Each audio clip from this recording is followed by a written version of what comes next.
الحمد لله وكفى وسلام على حبيبه المصطفى أما بعد فأعوذ بالله من الشيطان الرجيم بسم الله الرحمن الرحيم إن الله وملائكته يصلون على النبي يا أيها الذين آمنوا صلوا عليه وسلموا تسليما اللهم صل على سيدنا ومولانا محمد معدن الجود والكرم وآلہ واصحابہ الکرام وابنہ الکریم وبارک وسلم صلاۃ دائمۃ سرمدا ابدا بحمدہ تعالی و بکرم مصطفیٰ صلی اللہ علیہ وسلم۔ آج کی شب قرآن عظیم کے 8.5 پارے مکمل ہو چکے۔ اللہ عز و جل مکمل قرآن عظیم کو صحیح تجوید سے پڑھنے اور آپ سب کو سماعت کرنے کی توفیق عطا فرمائے۔ سورہ اعراف آج تلاوت ہوئی ہے اور سورہ انعام کا کچھ حصہ۔ 8ویں پارے میں جو خاص سورہ اعراف میں ذکر آیا ہے وہ انسان کی تخلیق کا ذکر، یعنی سب سے پہلے اللہ تبارک و تعالیٰ نے انسان کو جو بنایا، یعنی سیدنا آدم علیہ السلام کو، اس کا ذکر آیا ہے۔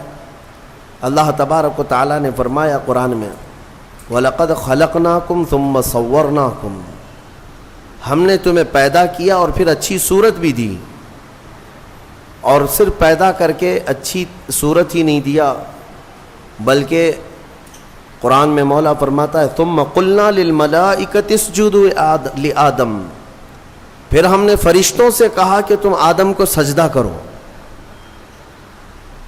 یہ تخلیق کی جو ابتدا ہے، اس کے متعلق جو روایات ملتی ہیں تفاسیر میں، چند باتیں میں عرض کرتا ہوں۔ آدم علیہ الصلاۃ والتسلیم کو جب پیدا کرنا اللہ تبارک و تعالیٰ نے ارادہ فرمایا تو فرشتوں سے فرمایا، فرشتوں سے یوں کہا کہ میں زمین میں اپنا ایک نائب بنانا چاہتا ہوں، اپنا خلیفہ۔ اب اندازہ کریں انسان کو اللہ نے اپنا خلیفہ فرمایا، نائب کس بات کا؟ خلیفہ کیا ہوتا ہے؟ یعنی اللہ تبارک و تعالیٰ کے احکام کو زمین پر نافذ کرنے والا، اسی کو خلیفہ کہیں گے۔ خلیفہ کا مطلب وہ مت سمجھو آپ جو پیر صاحب کے خلیفہ ہوتے ہیں۔ اللہ تبارک و تعالیٰ کی رضا کے مطابق اس زمین پر زندگی گزارنے والا اور احکام الہیہ کو ہی نافذ کرنے والا وہ خلیفہ ہے زمین پر۔ تو فرشتوں سے جب اللہ نے یہ فرمایا تو فرشتوں نے کہا کہ اے رب، تو ایسے کو اپنا خلیفہ بنائے گا جو زمین میں جانے کے بعد قتل و غارت کرے گا، خون ریزیاں کرے گا، فساد کرے گا؟ ہم تو تیری اچھی تسبیح کرتے ہیں، ہم تیری پاکی بولتے ہیں، تیری عبادت تو ہم پوری کرتے، تو انسان کو اپنا نائب اور خلیفہ کیسے بنائے گا؟ رب تبارک و تعالیٰ نے فرمایا انی اعلم ما لا تعلمون، جو میں جانتا ہوں وہ تم نہیں جانتے۔ یہاں سے کچھ باتیں سمجھ میں آتی ہیں۔ فرشتوں کو کیسے پتہ تھا کہ زمین پہ جانے کے بعد یہ خون ریزی کرے گا، فساد کرے گا؟ لوگ تو رسول کے علم غیب کا انکار کرتے ہیں، وہ تو فرشتوں کی بات ہے۔ ابھی انسان کو بنایا بھی نہیں ہے، زمین پہ بھیجا بھی نہیں ہے، اس سے پہلے ہی فرشتے کہہ رہے ہیں کہ ایسے کو تو خلیفہ بنائے گا جو زمین میں جانے کے بعد فساد مچائے گا، قتل و خون ریزی کرے گا۔ صاف الفاظ ہیں قرآن پاک میں۔ میرے عزیزو، فرشتوں نے جنات کے حالات کو دیکھا تھا۔ پہلے جنات بنائے گئے تھے، زمین پر بھیجے گئے تھے، انہوں نے خوب فساد مچایا، یہاں خوب قتل خون ریزیاں کیں، پھر زمین سے انہیں جزیروں کی طرف بھگایا گیا۔ تو تفسیر میں کہا گیا ان واقعات کو دیکھ کر شاید فرشتوں نے عرض کیا ہو، اور بعض نے فرمایا اتنا غیب کا علم تو اللہ نے فرشتوں کو بھی دیا کہ انسان کی وہ فطرت سے واقف تھے، اس لیے انہوں نے یوں کہا۔ اب اللہ تبارک و تعالیٰ نے جو فرمایا میں جو جانتا ہوں وہ تم نہیں جانتے، یقیناً حق ہے۔ پھر آدم علیہ السلام کو بنانے کا کام شروع ہوا۔ کیسے؟ فرمایا گیا زمین کی مختلف جگہوں کی مٹی اٹھانے کا حکم دیا گیا۔ زمین کی الگ الگ جگہ کی مٹی اٹھا لائیں. کئی روایات ہیں اس میں. جبرائیل علیہ السلام آئے, زمین کی الگ الگ جگہ سے مٹی وہ جمع کر رہے تھے, تو زمین نے بھی رونا شروع کیا کہ مجھ سے مٹی لے جا رہا ہو, اس سے انسان بنایا جائے گا, پھر یہ واپس آئے گا میرے ہی اوپر فساد کرے گا, خون ریزیاں کرے گا. پتہ چلا زمین کو بھی معلوم ہے, زمین کو بھی معلوم ہے بعد میں ہونے والی چیزیں. تو جب زمین نے رونا دھونا کیا تو یہ روایات بعض تفاسیر میں ہیں. میں صرف آپ کو اس کی صحت اور ضعف پر کلام نہیں کر رہا ہوں, عرض کر رہا ہوں. جبرائیل علیہ السلام واپس رب تعالیٰ کی بارگاہ میں آئے, عرض کیا کہ مجھے زمین پر بڑا ترس آیا, زمین پر بڑا رحم آیا, وہ مٹی چھوڑ آئے. اسی طرح کئی فرشتے آئے, میکائیل علیہ السلام, اسرافیل علیہ السلام. زمین کا وہی رونا دھونا تھا. پھر اسرائیل علیہ السلام آئے. جب زمین نے ان سے یہ کہا کہ کیوں اٹھا لے جاتے ہو, تو انہوں نے زمین کے رونے دھونے کا کچھ خیال نہیں کیا, وہ جگہ جگہ سے مٹی اٹھا لیا اور رب کی بارگاہ میں لے کر پہنچ گئے. مٹی لائی گئی مختلف جگہوں کی, اب اسے گوندھا گیا, مٹی کو گوندھا گیا. وہ پانی کیا تھا وہ اللہ بہتر جانے, جنتی پانی تھا. مٹی کو جب گوندھا گیا, یہ پورا پروسیس قرآن میں بیان کیا گیا ہے اور بعض احادیث میں بھی ہے. گوندھ کر کے جب اس کو تیار کیا گیا, پورا ایک پتلا, ایک شکل بن گئی, ایک شکل بن گئی, تو اب اسے سکھایا گیا. قرآن میں یہ بھی فرماتا ہے رب تعالیٰ, وَلَقَدْ خَلَقْنَا الْإِنسَانَ مِنْ صَلْصَالٍ كَالْفَخَّارِ, یعنی بجتی ہوئی مٹی جو ہوتی ہے نا, مٹکا جیسے ٹک ٹک آواز آئے, بجتی ہوئی مٹی سے ہم نے انسان کو بنایا. جب پورا پتلا تیار ہوا, پھر اس پر بارش برسائی گئی, اس پر 40 دن تک بارش برسائی گئی مضبوط کرنے کے لیے.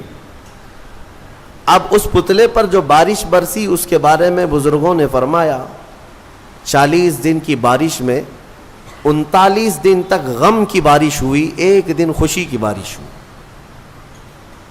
اس لیے انسان کی زندگی میں غم زیادہ ہیں, خوشیاں کم ہیں. عید تو سال میں ایک ہی بار آتی ہے,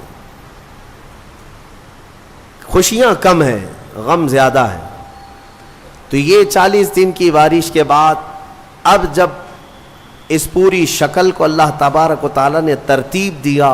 ہاں ایک بات یہ بھی میں بتا دوں, اللہ تبارک و تعالیٰ قادر مطلق مسبب الاسباب, جب وہ دنیا کی تخلیق پر آئے تو کن کہے تو سب ہو جائے, کن فیکون. قرآن میں وہ رب تعالیٰ فرماتا ہے ہو جا تو سب ہو جاتے ہیں, ہو جا. زمین کو اس نے کہا ہو جا تو زمین بچھ گئی. ایسا نہیں کہ الگ الگ بیڈ ڈالا گیا ہو کہیں سے. رب تبارک و تعالیٰ وہ قادر مطلق ہے, کن سے ساری چیزوں کو وجود میں لے آئے. لیکن انسان کو جو بنایا گیا, یہاں پر بھی ہو سکتا ہے کہہ دیا جائے ہو جا تو ہو جاتا, تیار ہو جاتا, لیکن باضابطہ ایک پروسیس سے اسے گزارا گیا ہے, یہ اس کی شان کے لیے. اچھا یہ تو مجھے نہیں معلوم, ہاتھ بنائے گئے, پیر بنائے گئے, پیٹ بنایا گیا, گردن بنائی گئی, سب کچھ تو شکل دی گئی ہے نا, فرشتوں کے ذریعے سے دی گئی ہے. لیکن فرمایا گیا انسان کے چہرے کو اللہ نے اپنے دست قدرت سے بنایا, اسی لیے چہرے کو عیب مت لگاؤ کسی, یہ اللہ کی تخلیق ہے, اللہ کی تخلیق ہے. تم گالیاں دینے میں ایسے ہی کہہ دیتے ہو کہ ٹیڑھے چہرے والا, ہاں نکٹا, کنکٹا, یہ سب الفاظ ایسے ہیں جو اللہ کی تخلیق کو تم گالی دے رہے ہو. چہرے کو عیب لگانا اللہ کو ہرگز پسند نہیں, اللہ کی تخلیق ہے. اور یہ مختلف جو رنگوں کے لوگ پیدا ہوئے یہ مٹی کی وجہ سے ہے. زمین کی مٹی کہیں کی لال ہے, کہیں کی کالی ہے, کہیں کی پیلی ہے, کہیں کی سفید ہے. تو جس کے خمیر میں یعنی جس طرح کی مٹی زیادہ اثر کر گئی وہ رنگ وہ لے کر کے آتا ہے. انسانوں میں بھی کچھ کالے ہیں, کچھ گورے ہیں, کچھ لال ہیں, کچھ سانولے ہیں, الگ الگ شکلیں ہیں. اور الگ الگ یہ رنگ جو ہے یہ مٹی کی وجہ سے ہے. مٹی کی خاصیت جس پر جیسی ہوگی اس طرح کا وہ رنگ لے آئے گا. ہاں اسی لیے اس پر صبر بھی کر لے جاؤ جو رنگ تمہارے پاس ہے کہ یہ ہماری خمیر میں ہے, یعنی ہماری سرشت میں اس کو داخل کیا گیا اس رنگ کو. یعنی اگر کسی کے کانٹینٹ میں مینوفیکچرنگ میں ہی وہ چیز آ گئی ہو تو بعد میں پاؤڈر لالی لگانے سے کیا ہونے والا ہے. لہذا اس بات کی فکر میں مت رہو کالے ہیں تو میں گورا ہو جاؤں. اور کچھ لوگ ایسے بھی ہیں, میں نے دیکھا ہے انگریزوں کو وہ نمک والی مٹی لگا کر سمندر کے کنارے ننگے سوتے, تھوڑا کالے ہونے کا شوق ہے ان کو, تھوڑا کالے ہونے کا شوق ہے کیونکہ اجلے زیادہ ہے, اور ادھر کالوں کو گورے ہونے کا شوق زیادہ ہے. اس کا مطلب یہ ہے کہ یہ کسی چیز میں انسان قناعت نہیں کرتا, اسے صبر نہیں ہے, کسی چیز پر یہ راضی نہیں ہے. تو بہرحال اس بات پر راضی ہو جاؤ کہ میرے مولا کی تخلیق ہے یہ, اور اس نے جیسا پسند کیا ویسے مجھے بنایا. بس اس بات پر صبر آ جائے گا. کوئی بھی اپنا چہرہ آئینے میں دیکھے تو دعا بھی میرے آقا نے کیا سکھائی پتہ ہے؟ دعا بھی چاہے کالے آدمی ہو گورے آدمی ہو کسی بھی طرح کے ہو, ایک ہی دعا حضور نے تعلیم دی, ایک ہی دعا. آئینہ دیکھو تو یہ دعا پڑھو, اللہم حسنت خلقی فحسن خلقی. اے اللہ تو نے میرا چہرہ کتنا اچھا بنایا ہے, مولا اسی طرح میرے اخلاق بھی اچھے بنا تھے. یہ دعا حضور نے فرمائی. تو کیا کالا آدمی یہ دیکھ کر کے دعا نہیں کرے گا؟ سانولا نہیں دعا کرے گا؟ ہر آدمی یہی دعا کرے گا کہ اے اللہ تو نے میرا چہرہ کتنا اچھا بنایا, کتنا اچھا بنایا. ہاں دعا یہی کیا کرو کہ اللہ نے سب کے چہرے اچھے بنائے, تمہیں اندازہ نہیں ہے. اور چہرے کو عیب لگانا اتنا گناہ ہے. میں آپ کو بتاؤں, آپ کی کیفیت جو ہے نا, آپ کی کیفیت, آپ اتنے خوبصورت ہیں, اتنے خوبصورت ہیں جس کا آپ کو خود کو اندازہ نہیں ہے. خلیفہ ہارون رشید نے اپنی بیوی سے ایک دن رات میں 14ویں کا چاند چمک رہا تھا, باہر یہ لوگ رات میں سوئے ہوئے تھے. بادشاہوں کو ایسی کبھی نہ کبھی شرارت سوچتی ہے, کہہ دیا کہ بیگم اگر تو یہ 14ویں کے چاند سے زیادہ خوبصورت نہیں نکلی تو تجھے طلاق. اگر بیوی اس سے زیادہ خوبصورت نہیں نکلی تو تجھے طلاق. آپ یہ جملہ نہ کہیں.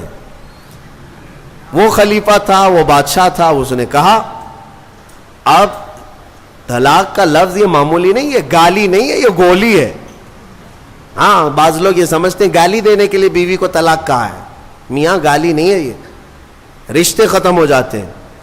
دوسرے دن یہ مسئلہ اٹھا, ملکہ نے, بیگم نے مسئلہ رکھا کہ آخر میری طلاق ہوئی یا پھر میں نکاح میں ہوں.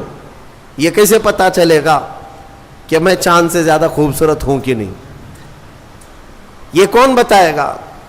تو بہت سارے علماء اس بحث میں مشغول ہو گئے, سبوں کو عاجزی آ گئی. بڑے فقیہ تھے اس زمانے میں, ایک بہت بڑے فقیہ, ان کے پاس جب یہ مسئلہ پہنچا, غالباً امام شافعی رحمۃ اللہ, تو ان کے پاس یہ مسئلہ پہنچا تو یہ جو بڑے فقیہ تھے انہوں نے پوچھا کہ کیا مسئلہ ہے؟ کہا کہ ایسے ایسے خلیفہ ہارون رشید نے کہا ہے. تو انہوں نے پورا مسئلہ سننے کے بعد کہا جاؤ طلاق نہیں ہوئی. کہا وہ کیسے؟ کہا اس لیے کہ زبیدہ ہی نہیں, بہت سارے لوگ چاند سے زیادہ خوبصورت ہیں. کیوں؟ کہا قرآن میں اللہ نے فرمایا لقد خلقنا الانسان فی احسن تقویم, ہم نے انسان کو سب سے اعلیٰ صورت میں پیدا کیا ہے. سب سے اعلیٰ کا مطلب وہ چاند سے بھی اعلیٰ, چاند سے بھی حسین پیدا کیا ہے. تو ہر انسان کو اللہ تعالیٰ نے چاند سے بھی زیادہ اعلیٰ صورت عطا کیا ہے. لہذا چہروں کو عیب لگانا چھوڑ دو اور اللہ تبارک و تعالیٰ کی رضا پر راضی رہو. چہرے کی تخلیق کس نے کیا؟ وقت سے باقی پورے انسان کی تخلیق اللہ نے کیا, لیکن خاص چہرے کو اللہ نے اپنے دستے قدرت سے بنایا. اب آگے کی بات سنیں. پورا انسان تیار ہوا, اس میں روح پھونکی جانی تھی، اس انسان کو بولتا ہوا چلتا ہوا اور روح والا بنانا تھا. تو فرمایا گیا کہ ان کے پیشانی پر ان کی ناک سے روح کو ڈالا گیا. روح کیا چیز ہے؟ روح کو دیکھا آپ نے؟ روح کو دیکھا ہے؟ ہاں، اس مسئلے میں تو ساری دنیا آج بھی پریشان ہے. قرآن میں بھی یہ سوال کیا ہے، صحابہ نے آ کر سوال کیا تھا اور اللہ نے جواب بھی دیا. آج دوسری قوموں والے بھی اس بات کو مانتے ہیں کہ آتما ایک نراکار ہوتی ہے، یعنی دکھتی نہیں ہے، روح دکھتی نہیں ہے، لیکن ہے کیا چیز ہے؟ تو رب تبارک و تعالیٰ نے فرمایا یسألونک عن الروح قل الروح من امر ربی. اے محبوب، آپ سے لوگ روح کے بارے میں سوال کرتے ہیں، آپ فرما دیں روح اللہ کا ایک حکم ہے، یہ نور ہے. جس طرح روشنی پھیلی ہوئی ہے پکڑ میں نہیں آتی اور پتہ نہیں چلتی، روح اسی طرح ایک نور ہے. جب اس روح کو اس جسم میں ڈالا گیا تو بعض بزرگوں نے فرمایا کہ روح باہر نکل آئی. کہا کہ اندر بہت اندھیرا ہے، اندر مٹی کا بنا ہوا انسان، اندھیرا بہت ہے. روح نور ہے، مٹی میں اندر اندھیرا ہے. تو پھر دوبارہ ڈالا گیا، پھر وہ روح قرار نہ پائی، باہر نکل آئی. تو مفسرین فرماتے ہیں پھر آدم علیہ السلام کی پیشانی پر نور محمدی کو رکھا گیا. اللہ تعالیٰ نے اپنے حبیب پاک صلی اللہ علیہ وسلم کے نور کو آدم علیہ السلام کی پیشانی میں ودیعت فرمایا، پھر روح کو ڈالا گیا. اب روح جا کر جسم میں قرار پائی اور پھر آدم علیہ السلام کو سب سے پہلے ایک چھینک آئی، اور چھینک آتے ہی سب سے پہلے آپ کی زبان سے ایک جملہ نکلا الحمدللہ. یہ انسان کی زبان سے نکلنے والا سب سے پہلا لفظ ہے. کیا ہے؟ الحمد. آج بھی چھینکتے ہیں تو ہم کیا کہتے ہیں؟ یہ آدم علیہ السلام کی زبان سے نکلنے والا پہلا جملہ. لیکن کمال تو دیکھیں، رب تعالیٰ نے اپنا آخری کلام قرآن اپنے حبیب پر اتارا بھی ہے تو اس کی ابتدا بھی کہاں سے فرمایا؟ الحمدللہ رب العالمین. قرآن کی ابتدا کہاں سے ہے؟ الحمدللہ سے ہے. تو انسان کو یہ بتانا ہے کہ اے بندے، تیری جو اصل ابتدا ہے وہ الحمدللہ سے ہے، جہاں قرآن ابتدا کر رہا ہے، اور قرآن کے ساتھ رہے گا تو تو حقیقی زندگی پائے گا. اب آدم علیہ السلام جب بیدار ہوئے تو اب سنیے اللہ تعالیٰ نے کیا کیا.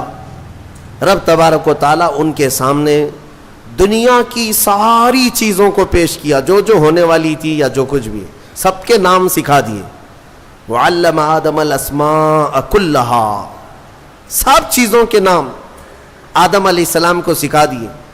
درخت، پودا، پھل پھول، زمین، آسمان، چاند، تارے، سمندر، مچھلیاں، جنات، انسان، ہر ایک چیز کا نام، جو بھی دنیا میں چیزیں ہیں سب کے نام آدم علیہ السلام کو سکھا دیے. اب اس میں کیا کیا چیزیں ہیں، سب چیزیں کا مطلب کیا ہے؟ سب آ گیا نا. ہمارے بھی نام سکھائے ہوں گے اللہ نے، تمہارے بھی نام سکھایا. اب مسئلہ یہ تھا کہ فرشتے جو پوچھ رہے تھے نا ایسے کو کیوں خلیفہ بنائے گا، اب فرشتوں کو اللہ نے بلایا، آؤ. پھر یہ دنیا کی چیزوں کو فرشتوں کے سامنے پیش کیا گیا. بتاؤ اس کا نام کیا ہے، اس کا نام کیا ہے. نئی نئی چیزیں فرشتوں کے سامنے پیش کی گئیں تو فرشتے کہنے لگے قالوا لا علم لنا الا ما علمتنا، مولا ہم کو تو اتنا ہی معلوم جتنا تو نے سکھایا، یہ سب چیزوں کا تو علم نہیں ہے، ہمیں پتہ نہیں ہے. تو پھر آدم علیہ السلام سے کہا گیا آدم تم بتاؤ، انبئہم باسمائہم، آدم ان کو یہ سب چیزوں کے نام بتاؤ. آدم علیہ السلام نے ناموں کی ابتدا جو کی، حدیث میں ہے، موجود ہے تفسیر میں، ساری دنیا کی چیزوں کے نام آدم علیہ السلام نے فرشتوں کے سامنے بتا دیے. جب ساری چیزوں کے نام بتا دیے تب فرشتوں کو حکم ہوا اب آدم کو سجدہ کرو. آدم علیہ السلام کے سامنے سارے فرشتے جھک گئے، سجدے میں چلے گئے. لیکن ایک بات بتا دوں، یہ سجدہ تعظیم کا تھا، عبادت کا نہیں. عبادت کا سجدہ کس کے لیے ہے؟ صرف اللہ کے لیے. سنی جانتے ہیں الحمدللہ اللہ کے علاوہ کسی کو سجدہ جائز ہے؟ نہیں جائز, صرف سجدہ اللہ کا ہے. لیکن آدم علیہ السلام کو جو سجدہ کرایا گیا تھا وہ تعظیم کا سجدہ تھا, ان کے علم کی تعظیم. اب حکم جو ہوا ہے وہی قرآن میں آج ہم نے پڑھا ہے. اللہ نے فرمایا سب کے سب سجدہ کرو, سب سجدے میں چلے گئے. پتہ ہے ایک تھا ابلیس جو غرور کی وجہ سے سجدہ نہیں کیا, کھڑا رہا. ابلیس کون ہے؟ یہ شیطان جس کا نام عزازیل. یہ کون ہے؟ فرشتوں کو تعلیم دینے کے لیے اس کو مامور کیا گیا تھا. اس کو معلم الملائکہ کہتے ہیں. بعضوں نے اس کو فرشتوں میں شمار کیا, لیکن مفسرین کی اکثر رائے یہ ہے کہ وہ جنات میں سے تھا. ابلیس کس میں سے تھا؟ جنات میں سے تھا. لیکن فرشتوں کے ساتھ رہتا تھا, اس لیے حکم اسے بھی تھا. حالانکہ وہ اللہ کی بہت عبادت کیا ہے, بہت عبادت, اتنی عبادت کیا ہے کہ اس کے سجدے اگر زمین پر پھیلا دیے جائیں تو ایک راہی کے دانے کے برابر بھی جگہ خالی نہیں ہوگی. اتنے سجدے اللہ کے کر چکا, لیکن اس وقت سجدہ نہیں کیا. تو رب تعالیٰ نے سوال فرمایا, قال ما منعک الا تسجد اذ امرتک, تو سجدہ کیوں نہیں کیا جبکہ میں نے تجھے حکم دیا تھا؟ قال انا خیر منہ, کہنے لگا اے مولا میں اس سے بہتر ہوں, آدم سے میں بہتر ہوں. خلقتنی من نار وخلقتہ من طین, تو نے مجھے آگ سے بنایا ہے اور اسے مٹی سے بنایا ہے. آگ بلند رہتی ہے, مٹی نیچے رہتی ہے, بلند آدمی نیچے والے کو سجدہ کیسے کرے؟ ہاں یہی غرور ہے. اب اس سے پتہ چلا کہ کائنات کا سب سے پہلا گناہ وہ تکبر ہے, غرور, گھمنڈ, میں پن, کہ میں یہ ہوں اس کے سامنے کیوں جھکوں. یہ ابلیس کی یہیں سے خصلت شروع ہوئی. اللہ تعالیٰ نے فرمایا تو نے آدم کو دیکھا لیکن یہ نہیں دیکھا کہ حکم میرا تھا, حکم اللہ کا تھا. فاخرج منہا فإنک رجیم, آج سے تو ہمارے دربار سے نکل جا اس لیے کہ تو مردود ہو گیا. راندہ بارگاہ, ہمیشہ کے لیے اس کو مردود قرار دے دیا گیا. یہ واقعہ میں بتا رہا ہوں آپ کو, یہ آج سورہ اعراف کے شروع میں ہی آیا. تو ابلیس نے کہا اے اللہ تو نے مجھے نکال دیا اپنے دربار سے, فرشتوں کی جماعت سے, انظرنی الی یوم یبعثون, بس مجھے قیامت تک کی مہلت دے دے بس. رب تعالیٰ سے ڈائریکٹ چیلنج کر رہا ہے, اللہ سے چیلنج کر رہا ہے, مجھے تو ٹائم دے دے بس. کیا کرے گا؟ کہتا ہے قال رب بما اغویتنی لاقعدن لهم صراطک المستقیم, بس تو مجھے ٹائم دے دے, قیامت تک تیرے جتنے بندے آئیں گے میں سیدھے راستے پر بیٹھ جاؤں گا. ثم لآتینہم من بین ایدیہم ومن خلفہم وعن ایمانہم وعن شمائلہم ولا تجد اکثرہم شاکرین. کہتا ہے میں تیرے سیدھے راستے پر بیٹھوں گا, جو بھی اس راستے سے گزرے گا کبھی میں اس کے سامنے سے آؤں گا, کبھی پیچھے سے, کبھی دائیں سے, کبھی بائیں سے, کسی نہ کسی طرح اس کو اس راستے سے میں ہٹا دوں گا. اے رب تیرے بندوں میں تو شکر کرنے والے نہیں پائے گا. اللہ کو یہ چیلنج کر رہا ہے. دوسری آیتوں میں یہ تک کہا اس نے قال فبعزتک لاغوینہم اجمعین, تیری عزت کی قسم اے اللہ. عزت اس کو بھی معلوم ہے اللہ تعالی, اور قسم بھی اللہ کی عزت کی کھا کر کہہ رہا تیری عزت کی قسم میں تیرے سارے بندوں کو گمراہ کروں گا, سارے بندوں کو گمراہ کروں گا. رب تعالیٰ سے چیلنج کیا. رب نے فرمایا قال انک من المنظرین, جا تجھے ٹائم دیا جاتا ہے, مہلت ہے تجھے, جتنا ٹائم چاہیے پورا لے لے. ٹائم ہی نہیں طاقت بھی دے دی گئی, قوت بھی دے دی گئی. دنیا میں جتنی تیزی سے ایک جگہ سے دوسری جگہ جانا ہے سب تجھے دے دیا گیا, جا بہکا لے. کتنوں کو بہکاتا ہے؟ ان عبادی لیس لک علیہم سلطان. اللہ فرماتا ہے تو پوری کوشش کر لے, میرے کچھ بندے ایسے ہوں گے جن پر تیرا داؤ نہیں چلے گا. نہیں چلے گا، تیرا داؤ نہیں چلے گا۔ رب تعالیٰ نے بھی فرمایا تو پوری کوشش کر لے لیکن تیرا داؤ میرے کچھ بندوں پر نہیں چلے گا۔ وہ کون سے بندے ہیں؟ ان بندوں کے بارے میں ابلیس بھی مان گیا، شیطان بھی مانا، کہنے لگا ہاں ہے تیرے کچھ بندے۔ وہ کون ہیں؟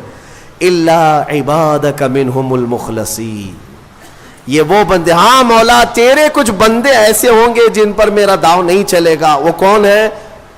وہ بندوں کی جماعت کو مخلصین کی جماعت کہا جاتا ہے کہ وہ اگر عبادت کرتے ہیں تو نہ ادھر دیکھتے نہ ادھر دیکھتے ہیں، وہ خالص تیری رضا کے لیے کرتے ہیں۔ تو جو لوگ دنیا میں صرف اور صرف اللہ کی رضا کے لیے نیک کام کرتے ہیں، یقین کے ساتھ میں کہتا ہوں ان پر شیطان کا داؤ بھی نہیں چلے گا، شیطان ان لوگوں کو نہیں گمراہ کرے گا۔ مخلصین کی جماعت، مخلصین کون ہے میرے عزیزو؟ دکھاوے کے لیے کرنے والے مخلصین نہیں، اپنے رب کی رضا کے لیے۔ یہاں پر ایک روایت ملتی ہے قیامت کے دن جنتیوں کا جب انصاف ہو جائے گا نا، پورے جنتی ایک طرف ہوں گے، ان جنتیوں میں بھی 3 کیٹیگری ہیں، جنتیوں میں بھی 3 جماعتیں ہیں۔ ایک جماعت اللہ نے ان سے فرمایا کہ اے بندو تمہاری بخشش ہو گئی، تمہارے لیے جنت کا پروانہ ملا، تم جنت جا رہے ہو، یہ بتاؤ تم جنتی عمل کیوں کرتے تھے دنیا میں؟ تم نیک کام کیوں کرتے تھے؟ آج جنت تمہارے لیے ہو گئی نا، پاس ہو گئے، پاس ہونے کے بعد پوچھا جا رہا ہے تو وہ جماعت کہتی ہے اے مولا ہمیں تیری دوزخ سے بہت ڈر لگتا تھا، بہت ڈر لگتا تھا، اس کے ہولناک عذابات، اور تیری دوزخ سے ڈر کر کے ہم نیک کام کرتے تھے۔ اللہ فرماتا ہے ٹھیک ہے میں تم سے راضی ہو گیا، تم جنت میں جاؤ۔ دوسری جماعت، ان سے پوچھا جائے گا تم کیوں کرتے تھے؟ یہ سیکنڈ کیٹیگری ہے جنتیوں کی، تم کیوں نیک کام کرتے تھے؟ تم بھی پاس ہو گئے۔ وہ کہیں گے مولا قرآن میں اور حدیث میں تیرے رسول سے ہم نے جنت کی اتنی نعمتوں کا ذکر سنا تھا، وہاں کے محلات، وہاں کی خوشبوئیں، وہاں کی حوریں، وہاں کے غلمان، تو شوق تھا کہ جنت میں جائیں، اس لیے نیک کام کرتے تھے، تیری جنت کی خواہش نے ہم سے نیک کام کروائے۔ رب تعالیٰ فرماتا ہے جاؤ تم سے راضی اور تمہارے لیے جنت ہے، چلے جاؤ۔ تیسری ایک جماعت ہوگی جنتیوں کی، یہ لاسٹ کیٹیگری ہے، ان سے پوچھا جائے گا میاں آپ بھی پاس ہو گئے، جنت میں جا رہے ہو نیکیوں کی وجہ سے، تم کیوں نیکیاں کرتے تھے؟ وہ کہیں گے کہ مولا ہم نہ جنت کے لیے کرتے تھے نہ دوزخ کے لیے، ہم تو خالص تیری رضا کے لیے کرتے تھے، تو راضی ہو جا، بس ہمارا مقصد اتنا تھا۔ تو رب تعالیٰ فرمائے گا جاؤ میں تم سے راضی ہو گیا اور جنت میں جاؤ۔ وہ جماعت کھڑی ہو جائے گی نہیں جنت میں نہیں جانا ہے، اگر جنت میں جائیں گے تو پھر بدلہ ہو جائے گا، معاوضے کے طور پر ہو جائے گا، پھر ہم کو اندر جانے کے بعد دوسرے لوگ تانا ماریں گے تم بھی جنت کے لیے کرتے تھے، وہاں بولے کچھ اور ہو، ہم نہیں جائیں گے جنت میں۔ رب تعالیٰ پھر دوبارہ فرمائے گا کہ اے مومنوں میں تم سب سے راضی ہوں، تم میری رضا کے لیے کر رہے تھے، میں راضی ہوا، جاؤ جنت میں۔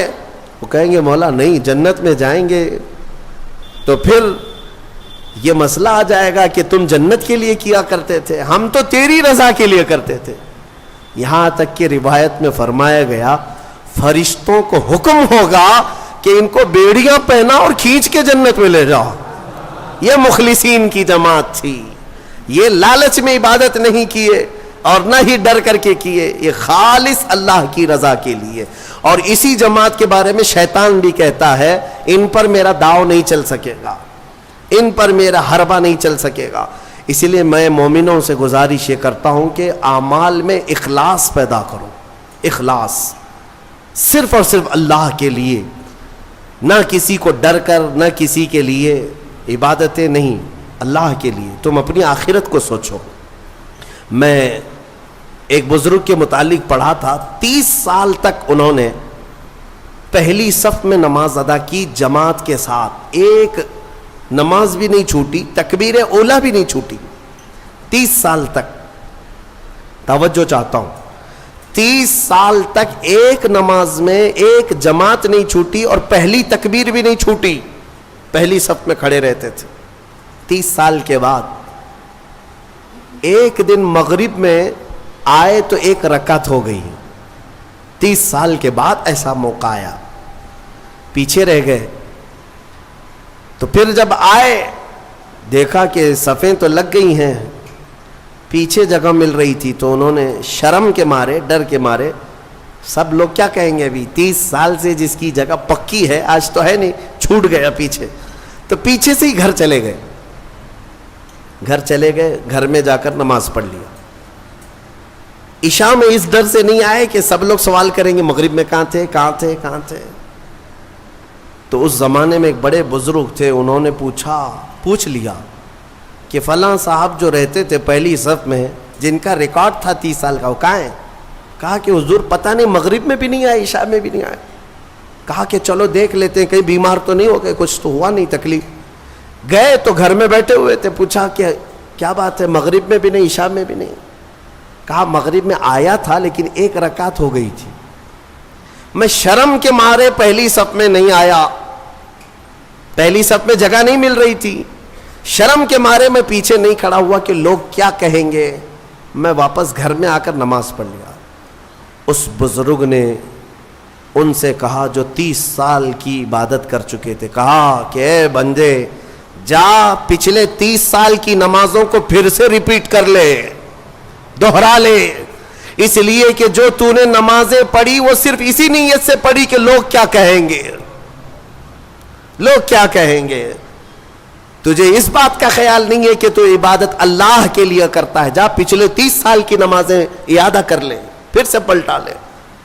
عزیزان گرامی، اخلاص ایک بڑی دولت ہے، اللہ تعالیٰ اپنے مخصوص بندوں کو عطا کرتا ہے۔ بات میں یہاں پر سمیٹتا ہوں کہ ابلیس لعین آدم علیہ السلام کو سجدہ نہ کیا، غرور اور گھمنڈ میں اللہ تبارک و تعالیٰ سے چیلنج کر کے نکلا، اسے اللہ نے ٹائم دیا، وقت دیا قیامت تک کا، اور وہ بہکاتا گھوم رہا ہے ابھی بھی۔ ہاں بس رمضان میں قید ہوا ہے، رمضان میں شیاطین کو قید کیا گیا، یہ حدیث پاک سے ثابت ہے۔ ابھی تو ہے نہیں، ہماری محفل میں بھی نہیں ہے اور ابھی رمضان میں کہیں ہے نہیں، لیکن پھر بھی کچھ لوگ ابھی بھی روزہ چھوڑتے ہیں۔ یہ کون سے شیطان ہیں؟ نماز میں نہیں آتے، پھر یہ کون ہے؟ ان کو کون سلاتا ہے؟ ان کو کون؟ شیطان کا کوئی خلیفہ ہے؟ شیطان کسی کو اپنی ڈیوٹی دے کر کے گیا ہے؟ یہاں پر نفس امارہ ہے، وہ ہر ایک کے اندر ہے۔ انشاءاللہ پھر آگے کبھی میں عرض کروں گا، وہ ہر انسان کے پاس ہے۔ جس نفس نے شیطان کو بھی گمراہ کیا تھا وہ نفس تو ہمارے پاس ہے۔ نفس ایک بہت ہی خطرناک چیز ہے، اسی سے لڑنے کو میرے آقا نے جہاد اکبر کہا۔ جو اپنے نفس کے خلاف لڑائی کرے گا وہ جہاد اکبر ہے، بڑا جہاد ہے۔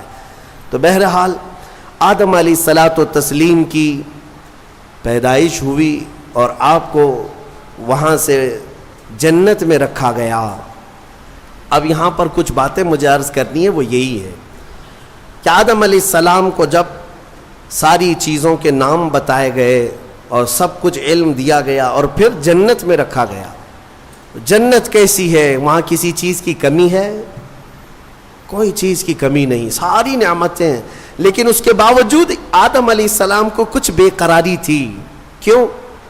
اس لیے کہ انسان جو ہے تنہا نہیں رہتا، انسان کو کوئی دوسرا انسان چاہیے۔ انس سے بنا ہے انسان، انس کہتے ہیں محبت کو، اس کے فطرت میں ہے، یہ کھچاؤ، دوسرے کے ساتھ اس کا کھچاؤ ہے، لگاؤ ہے، دوست بناتا ہی ہے، اکیلا نہیں رہے گا انسان۔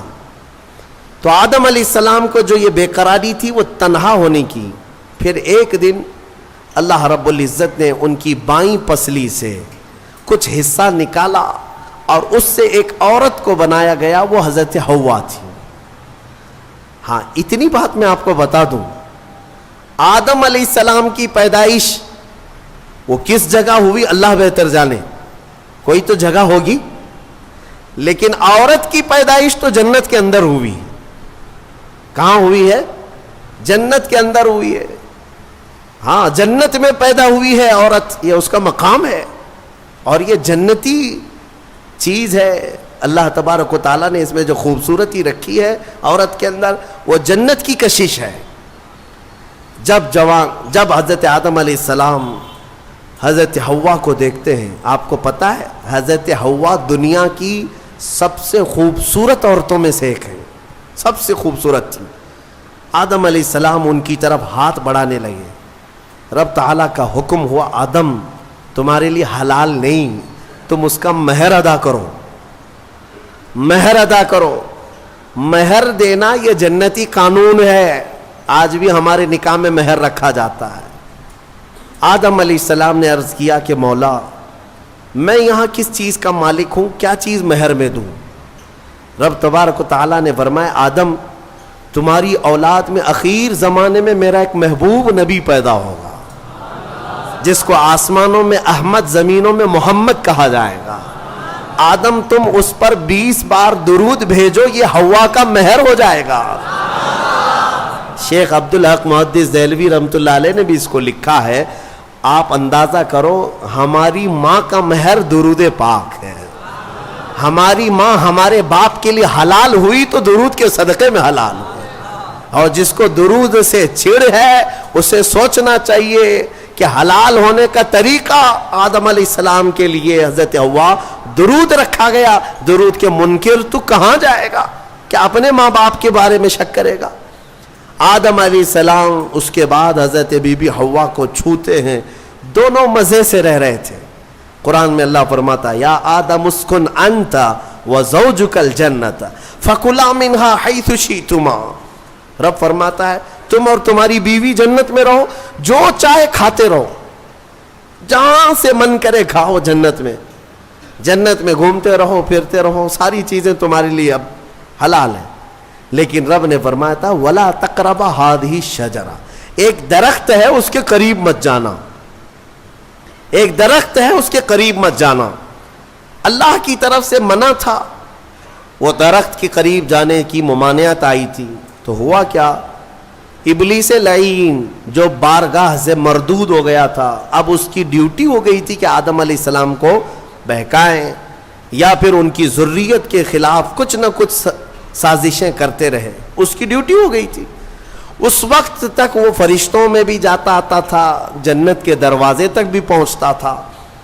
روایات یہ بتاتی ہیں کہ ایک دن جنت کے قریب وہ گیا، آدم علیہ السلام اور حضرت حوا کو بلایا، کہا کہ تمہیں پتہ ہے اس درخت کے قریب جانے سے کیوں منع کیا گیا ہے؟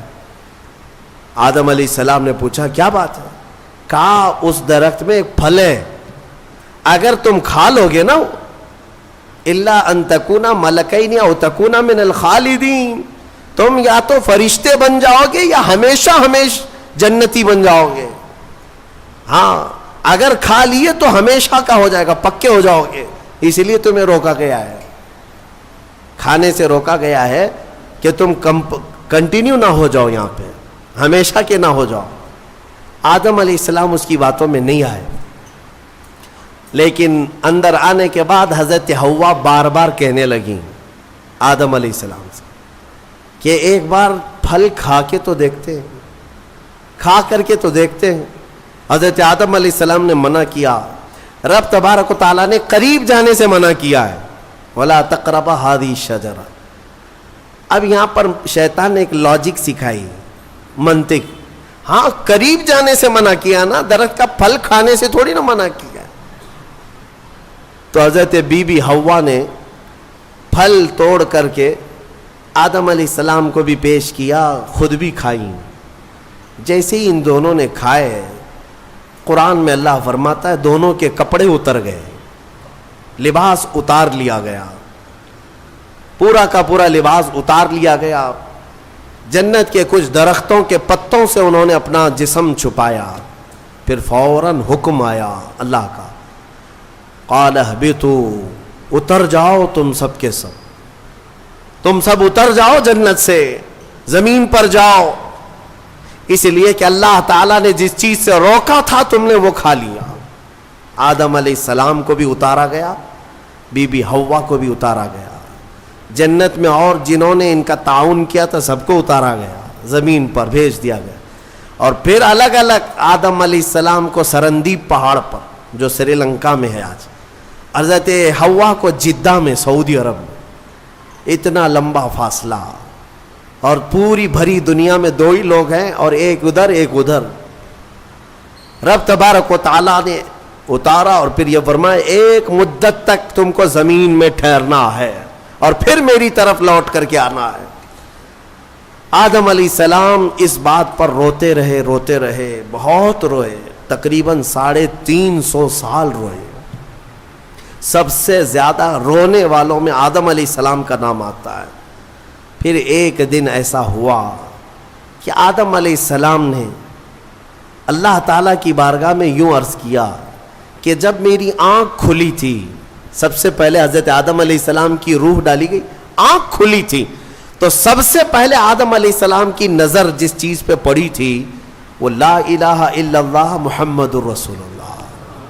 اللہ تعالیٰ نے اپنے نام کے ساتھ ایک اور نام رکھا تھا.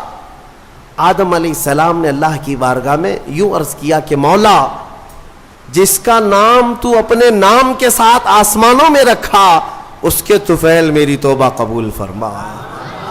فوراً رب تبارک و تعالیٰ نے جبرائیل امین کو بھیجا, جاؤ آدم کی توبہ قبول ہوئی, اس لیے کہ محبوب کا وسیلہ لیا گیا.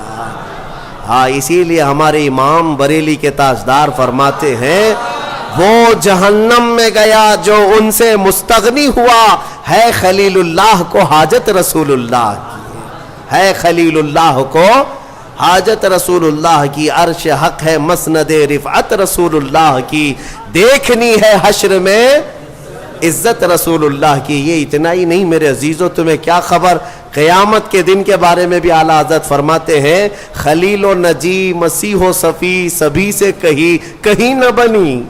قیامت کے دن یہ قوم کہاں کہاں جائے گی, سارے نبیوں کے پاس جائے گی, سب کیا کہیں گے میرے علاوہ کسی اور کے پاس جاؤ. ہاں, حضور فرمائیں گے آؤ میں تمہاری شفاعت کے لیے ہوں.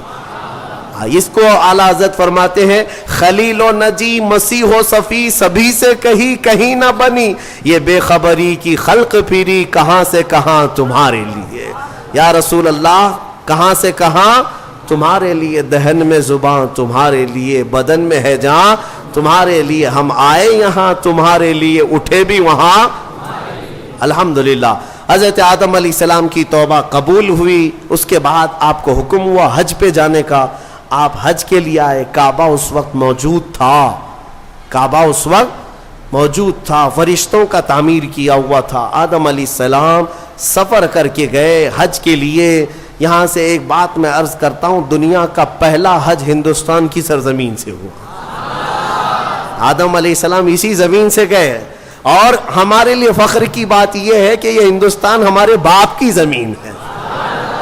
ہاں, آدم علیہ السلام باپ ہے کہ نہیں ہے, ہمارے باپ کی زمین ہے. الحمدللہ ہم اپنے باپ کی زمین پر قائم ہیں, ہاں کسی کے باپ کی نہیں ہے. اور فخر سے رہو, خوشی سے رہو, اللہ تبارک و تعالیٰ نے زمین پر تمہیں قرار دیا. آدم علیہ السلام جب وہاں پہنچے تو عرفات کے میدان میں حضرت حوا سے ملاقات ہوئی. پھر اس کے بعد زندگی کی ابتدا ہوئی, اولاد شروع ہوئی آدم علیہ السلام کی. پھر نسل انسانی کا ایک بہت بڑا سلسلہ شروع ہوا, اور اسی نسل انسانی کی برکت ہے کہ ہم اور آپ زمین پر آج موجود ہیں, اسی آدم علیہ السلام کی نسل سے. ایک اور بات خاص طور پر عرض کرنا ہے, وہ یہ ہے کہ آدم علیہ السلام کہاں سے اتارے گئے تھے. میں نے ابھی آپ کے سامنے عرض کیا کہاں سے اتارے گئے تھے, جنت سے اتارے گئے تھے. جنت سے اتارے گئے, اور جہاں سے آئے ہیں وہیں پر جانا چاہیے. اسی لیے کہا گیا انسان کو کہ تیرا اصلی وطن جنت ہے. تیرا اصلی وطن کیا ہے, جنت ہے. بچہ جب ماں کے پیٹ سے پیدا ہو کر کے دنیا میں آتا ہے تو روتا آتا ہے نا, دیکھا ہے نا آپ نے, روتے ہوئے آتا ہے. کیوں روتے ہوئے آتا ہے؟ بزرگوں نے فرمایا, خود میرے مرشد گرامی حضور تاج الشریعہ رحمۃ اللہ تعالیٰ تشریف فرماتے تھے کہ بچہ روتا ہوا اس لیے آتا ہے کہ اس کا اصلی وطن چھوٹ گیا. کون سا؟ جنت میں تھی. ہماری روحیں آنے سے پہلے کہاں تھی؟ جنت میں تھی. اصلی وطن جب بھی چھوٹتا ہے تو روتا ہوا آتا ہے. اور اسی لیے شاعر کہتا ہے شاعر کیا کہتا ہے کہ یادداری کے وقت زادن تو ہما خنداں بودند تو گریاں. اے انسان تجھے معلوم ہے جب تو پیدا ہوا تھا سب ہنس رہے تھے اور تو رو رہا تھا. ماں بھی ہنس رہی تھی, باپ بھی ہنس رہا تھا, خوشی میں سب پیڑے بانٹ رہے تھے, جلیبیاں بانٹ رہے تھے, ہیں سب خوش تھے کہ تو پیدا ہو. لیکن تم کیا کر رہے تھے؟ تم تو روتے ہوئے آئے تھے. چنا زی کے وقت مردنے تو ہما گریاں بودند تو خنداں. شاعر کہتا ہے اے انسان اب زندگی ایسی گزار کر جا کہ جب تیرے جانے کا وقت ہو تو سب رو رہے ہو اور تیرے لبوں پہ مسکراہٹ ہو. تو ہنستا ہوا جا. کون ہنستا ہوا جائے گا؟ جسے اپنے وطن پر جانے کا شوق ہو, اپنے اصلی وطن جانے کا جسے بھی شوق ہوگا, موت کے وقت اس کے لبوں پہ مسکراہٹ ہوگی. اور جسے جہنم جانے کا ہوگا خاک مسکرائے گا, خاک مسکرائے گا. وہ تو ملک الموت کی شکل دیکھ کر کے لال پیلا ہو چکا ہوگا.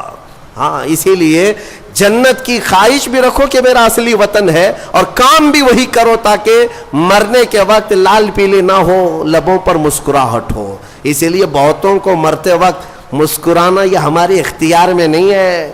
ہاں تم چاہو گے تو مسکرا لیں گے.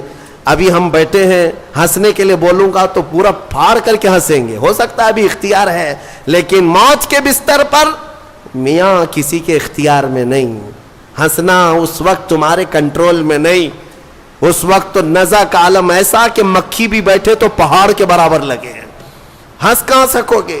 ہاں بس وہی ہنسے گا جو زندگی بھر جنت میں جانے کی تیاری کرتا تھا اور مولا اسے موت سے پہلے جنت دکھا رہا ہو اور وہ ہنس رہا ہو.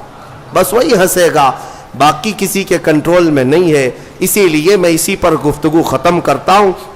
ہمارے باپ آدم علیہ السلام جنت سے آئے تھے اور پھر وہ واپس جنت میں ہی جائیں گے.